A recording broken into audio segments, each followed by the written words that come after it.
Welcome to episode 2. Today we'll walk you through how we ended up buying a car in Arizona instead of Minnesota. So the real reason was Tesla actually ended up giving a rebate of $7,500 from December 21st to December 31st if you took delivery before the end of the year. And due to our tax situation, we didn't want to deal with the IRS. We wanted to get that upfront so we don't have to go through the tax authorities and stuff like that. So anyway, we decided, I think it was December 27th or 28th, that we are actually going to go ahead and pull the plug on the car. First we were a little iffy about it, but then eventually we decided we're just going to go ahead and pull the plug on the car. And I started looking, and I couldn't find anything obviously in Minnesota or Chicago or anywhere nearby. And the closest I was able to find were in Georgia, Texas, and eventually I came across one in Phoenix, Arizona, where I liked the color, liked the package, and I liked everything. So I ended up booking it right away. I was using Twitter and a lot of search engines because nothing was coming by, and whatever was coming in, it would be taken away within like seconds. So anyway, I ended up pulling the plug and bought one in Arizona. So the next step was to actually go to the dealership and do all the paperwork, because we had bought the car in Arizona and we live in Minnesota. So we need to do all the paperwork at Tesla dealership in Minnesota and have one of our friends pick up a car in Phoenix. And I had spoken with the dealership before I booked the car that was doable, and they said it was. So anyways, we booked the car. The next day we showed up at Tesla dealership here in Minnesota, and they started working with the dealership in Phoenix. And we that process was not smooth. We thought it would be a smoother process, but that was definitely not a smooth process. It took us all day. It was literally, we showed up at the dealership at 10 a.m.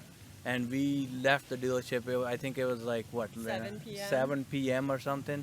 And they spent about 7-8 hours figuring out the tax situation there, because they wanted to do they were trying to figure out who will get the taxes, whether it will be Minnesota or Arizona, since we are buying the car from Arizona, but we are going to be registering in Minnesota and driving in Minnesota.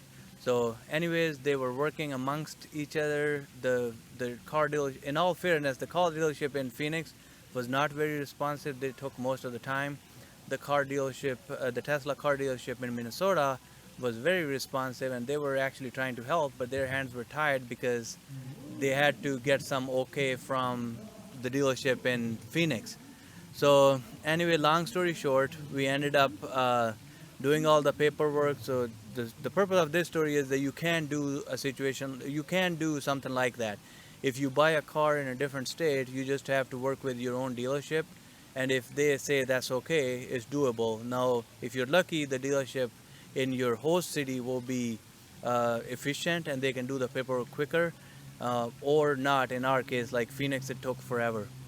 But in any case, eventually the paperwork went through, and I think we ended up paying taxes for the higher of the two states.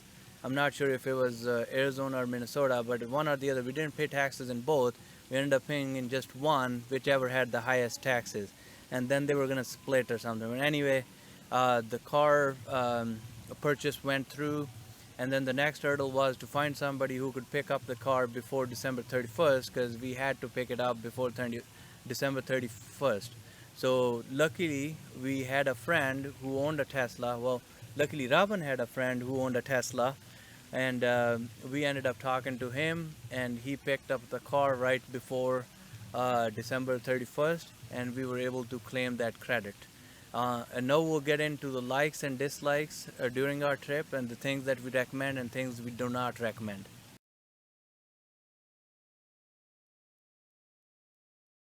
The first thing we liked was navigation directly to the superchargers. You didn't have to wonder if you were going to find it or not. It takes you exactly where you need to go within, like, not perfect, I guess, like any kind of GPS navigation, but it takes you to where you can actually see where it is. It might be behind a fast food restaurant, or it might be behind a gas station, or tucked away somewhere. Usually they were a little tucked away. But you could have confidence that it was going to take you exactly where you needed to go. So if you were down to like 3% battery, you needed to get there right now, you knew that you were going to get there.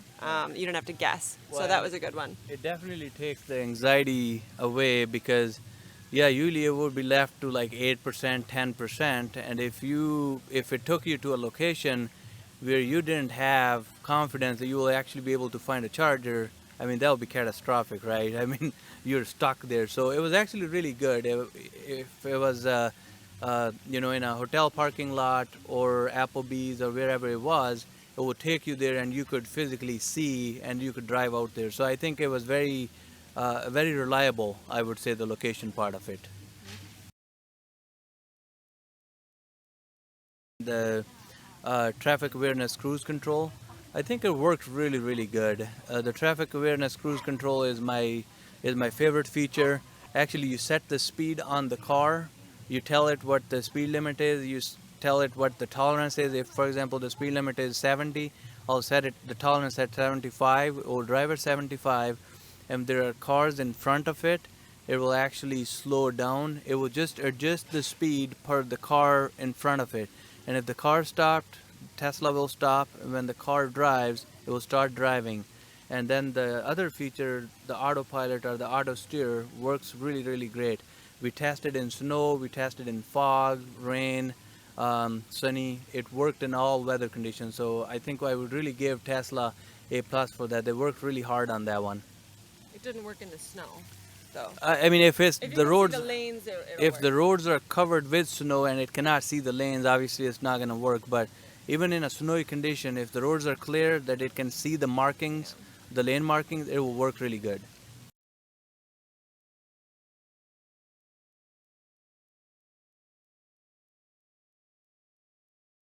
Another feature we really like is the wireless phone charging. You don't have to worry about, like, do you have a cord to plug your phone in to charge it? No? No problem. Just set it on the wireless charger. So there's space for 2 phones to sit there. You just have to make sure that you have a case on your phone that allows that to happen. He does not have that on his phone, so he just pops it out of the case and it's no big deal. And we have only tried on iPhone, so not sure if it works on others, but on iPhones, we both have iPhones, so it works really good on those. That's true. So the next feature that we really like is actually how it works with just the phone. So both of our phones act as keys. We don't have to have a physical key. Tesla does give you a little physical key. It's like a hotel room, those digital key cards. We do not. Some people say like you should keep one with yourself. We do not have one with us. Oh yeah, that's what you get. Usually we don't keep it with us. I mean, Lorena does. I don't. We use our phones as a key, and when we are within, I don't know if it's a couple feet or whatever, it will unlock the car. You can get in, you can start it, and if I'm further away, if I'm walking further away, it will actually lock the car and nobody can get in. And the other thing about it is, like, if you're further away from the car and you have the charging plugged in, nobody can unplug it. It will not let them unplug it. You have to be within the vicinity with either this digital key or your phone to be able to plug it in and unplug it. Otherwise, it has a safety feature where it will not allow somebody just random to just unplug it. I think that's really great. And it also unlocks. You just have to walk up to the car and it unlocks, which is great. Yep, and even if you want to start the car, I mean, if you have the phone with you, you will be able to do everything. And when I'm done with my trip, I usually don't even park. I just, it has the regenerative braking, which Lorena will be talking about here. And I just walk away and it parks the car, shuts it off, and then just sleeps.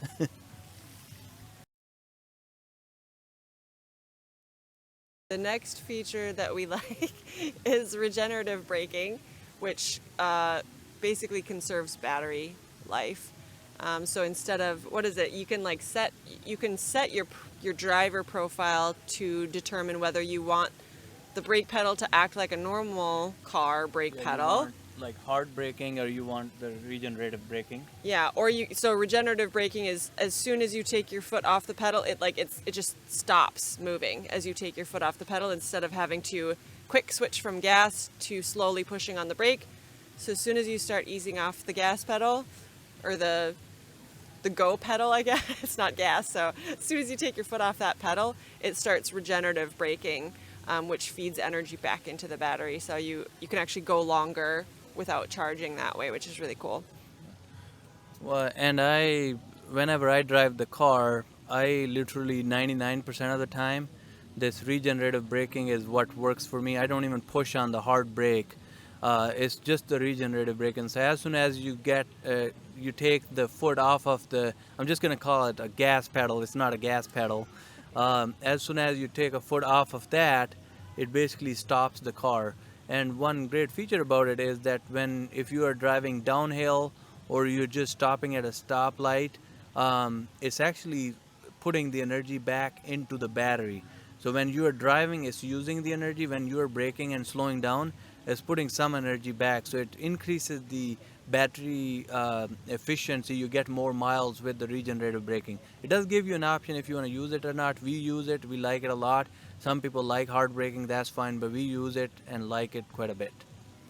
And it automatically does regenerative braking when it's on the like autopilot feature, when Yes. it's just cruising along and it has to like brake because the car in front of you is stopping or slowing down. Adaptive. That uses adaptive. Awareness cruise control. Yeah. So it uses the regenerative braking on that as well. Yeah.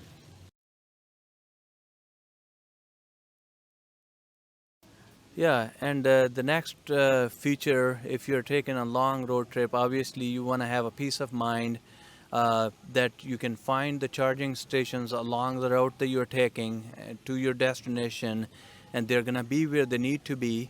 And when you're stopping, you actually want to maximize your time, so which means it's going to be placed closer to places where you can use the bathroom, food, and all that stuff. And that's what we found. All these charging stations, first of all, when you are doing planning the trip, it will tell you along your route. You tell it what your battery limit is, how many miles you have, and it will plan the trip for you. It will tell you when you are at the next destination what percentage of battery will be left, and what time you will get there, how long it's going to take you to charge the batteries, and then it will plan the trip for you. And you actually want to use the Tesla app for that. A regular GPS will not work. And one thing we found is these charging stations are either at the gas stations, hotels, restaurants, so you can actually eat there, you can use the restroom, you can stretch. And I talk in another video too where it will tell you it might take like 50 minutes to charge it, but I think it's taken into account like there are going to be two cars charging from the same station with the two ports. Usually they have like 10-12 stalls, so you don't have to share with another car, so it usually takes 15-20 minutes. But yeah, great placement of chargers with them, especially with Tesla. I'm not sure about the non-Tesla electric cars, but with the Tesla, they placed them very strategically. And I looked at different routes, and it looks like you can really plan any trip in the United States and do not have a problem. So we didn't have anxiety about like whether, we're saying there is going to be charging station, whether we're going to have it or not. We found them very reliable. They told them they were, and the percentage of the battery that it told us is going to be when you go to your destination, that's what we found. So it was really cool, really good, peace of mind, no anxiety about it.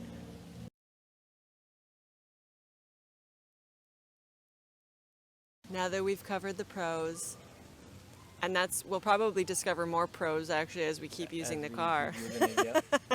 Now we're going to talk about some things that are, I wouldn't necessarily call them cons, I guess, or negative things, but things that we wish were better anyway. They could be better or smoother.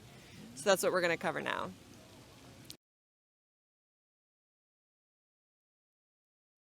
Since I was planning the trip, I will talk about this one.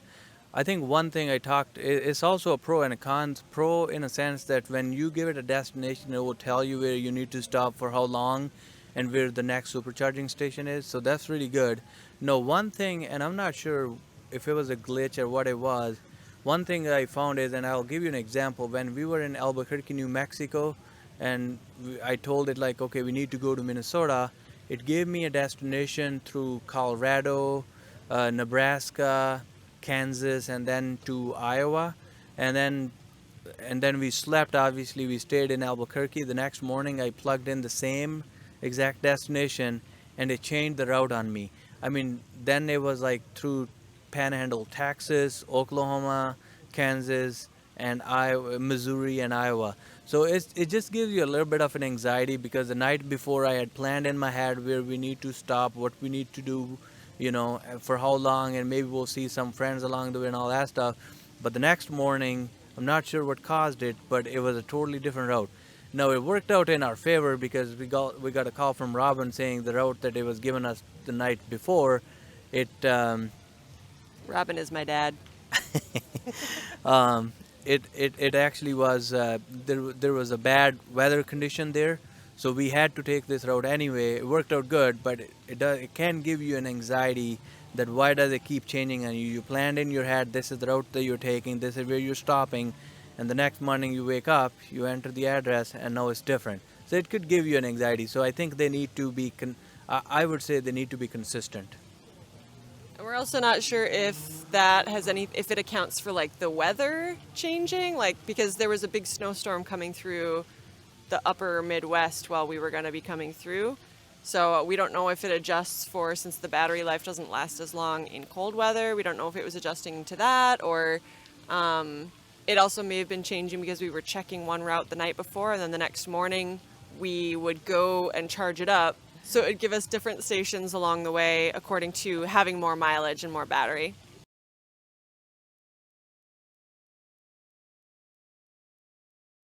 All right, next feature is auto wipers.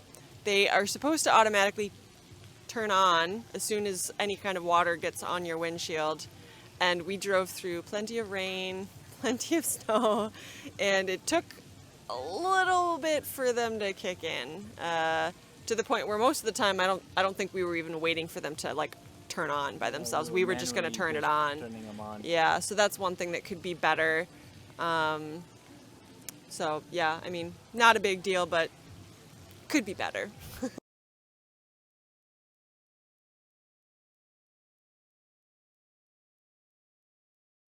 So this next one is a big one. I'm not sure if it's a Tesla fault or any electric motor vehicle's fault, but it's just one of those things. It could give you an anxiety. I had some anxiety about it. I still have some anxiety about it in Minnesota. So that's the life of battery in cold weather. So we have a standard range car. It's supposed to give us 272 miles or 435 kilometers. And I think it's more or less, if you have perfect weather conditions, you'll get that kind of mileage. We drove through a lot of cold weather, and our range will drop significantly, even to the point where I was getting nervous that if we would even make it to our next destination or not. Most of the time, if the weather conditions stayed around like 60 Fahrenheit or 15-20 degrees Celsius, it will work good. But in conditions where the temperature will start dropping, the percentage that we were going to have to our next destination, say it said we were going to have 12%, we were left with like 5%. So it was kind of a little bit, unpredictable, which gave me some anxiety. And the other thing I noticed is when we came home and we parked our car in our garage, and again we live in Minnesota, it's cold, and overnight, the first day I didn't have any charger, so I came home with whatever 50% it was, and next morning when we woke up, it had eaten up like 7%. So that's just the electronics and all that stuff running overnight to keep all the electronics heated up and awake and working. But in any case, I think 7% is a lot to use up overnight just to keep all the devices alive. Another feature that we miss in the Tesla is the feature that we actually have in our Kia, where, if you're backing out of a parking spot or something and there's a car moving behind you, or there's a person walking within view of the backup camera, it'll beep at you to let you know that there's something coming in your way behind you. Tesla doesn't seem to have that feature, even though it has a million sensors and cameras. So that's one thing that we're missing in that car, just as a nice kind of reminder that there's something there you should watch out before you back out of your spot. Yeah, which is kind of interesting with all the bells and whistles that it has and million sensors, like you said, and cameras. I mean, it gives you the view, like it has a 3-4 dimensional view, like you can see people around you, behind you, which is fine if you're paying attention to the screen. But sometimes, even like average cars, they have this feature. If somebody is driving perpendicular to you, they'll tell you, like they'll basically warn you, like, hey, stop, like somebody is crossing, whether it's a human or a car crossing you that way. It gives you, I mean, it has the forward collision, it has the side, I mean, it has all these collision things, except it doesn't have this one, which really bothers me.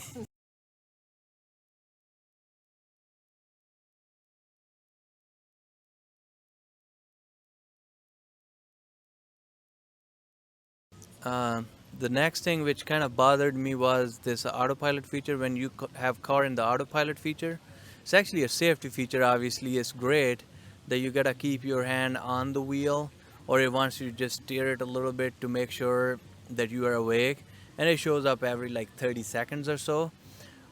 Which, I mean, I understand. Obviously, it's a beta feature and it's not fully implemented yet, so you gotta be awake and all that stuff. But if I had my hand on the wheel just lightly, it will not recognize that. It will still tell me that you gotta steer the wheel, and if I did it a little too hard, it will disengage the autopilot feature. So you gotta find just the right balance to steer it so it knows you're there, but not hard enough to disengage it. And I wish they would just recognize my hand on the wheel, if even if it was with a light force. Because if I'm driving another car, I'm usually not like, fully on my wheels. I just have my hand just at the bottom so I can steer it just lightly, and it works great. But Tesla doesn't recognize that my hand is on the wheel. If it's just with the light force, they either want you to have like a full pressure on it so it recognizes, or they want you to keep doing that steer the wheel every 30 seconds, which is really annoying on long road trips. So I wish they would recognize my hand with the light force. That will be one of the recommendations that I would give. I mean, otherwise, I mean, the feature works great, but it's just annoying because you could zone out just for 20 seconds or 30 seconds, and then it will start like beeping at you like, hey, you gotta steer. I kind of disliked it. So Which isn't necessarily bad because you don't want to be zoning out while you're driving anyway. But it is a little annoying. What is it like? Does it give you like 2 or 3 warnings, and if you don't respond to it, it'll disengage that feature automatically?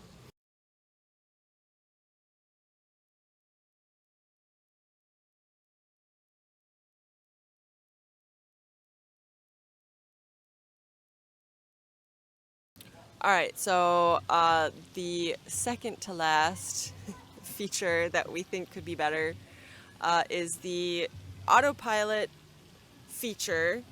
You're only supposed to use that feature if you're on a road that's straight, not a lot of big zigzags or turns or cross traffic or anything like that. So if you're on a long straight road, you're just cruising along, it's keeping you in your lane. But if it suddenly goes from a 2-lane highway, sorry, there's a bug. If it suddenly goes from if it suddenly goes from a 2-lane highway to a 3-lane, it'll if you're in the middle lane, if you're next to the lane that suddenly appears, the car gets confused and it'll brake for a second because it doesn't know what's going on. Luckily, the brake lights do come on even when it's on that feature too, so you're not gonna get like whammed from behind you from somebody else. But if that's the case, or if there is, does it do it for off ramps too? Yeah. If there's like an off ramp, it's kind of just for like half a second, it's like, wait a second, and then it just keeps going. So that's something that it's not perfect. It could be a little bit better.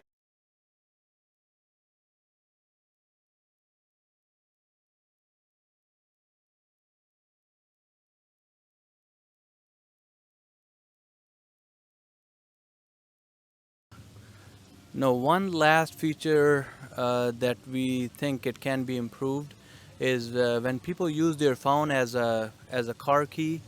One thing we have noticed is, so we walk into the garage and let's say we want to grab something from the car, but we don't want to go anywhere. I came in the vicinity of the car, and it will unlock, obviously, and I can get in and grab my stuff. But it will start the motors, it will start running everything. It's thinking that I'm actually going to take a trip, so is conditioning itself and get itself ready for me to take a trip. No, it doesn't necessarily know that I might just be grabbing stuff and then leaving. So it's a little bit annoying because it uses some battery when you just walk in to grab your phone from the car that you forgot or did something, but it starts all the motors and it starts like it's kind of getting ready for you so you could drive it off, which I understand. Obviously it's not just an electric, it's not a gas car where you just plug in the key and go. They gotta start and they gotta start conditioning the batteries and all that stuff, which is fine, but it's sometimes is a little annoying when you're not taking a trip, you're just going to grab something and it starts.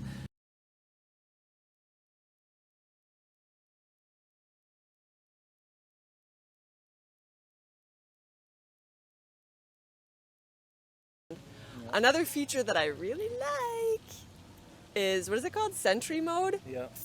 which is basically like a security camera, a security system for the car.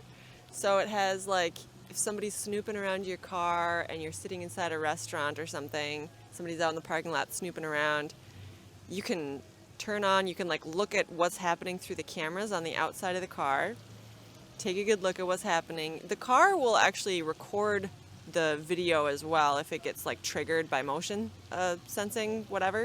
If it gets triggered by somebody walking around, it'll actually turn on and start recording.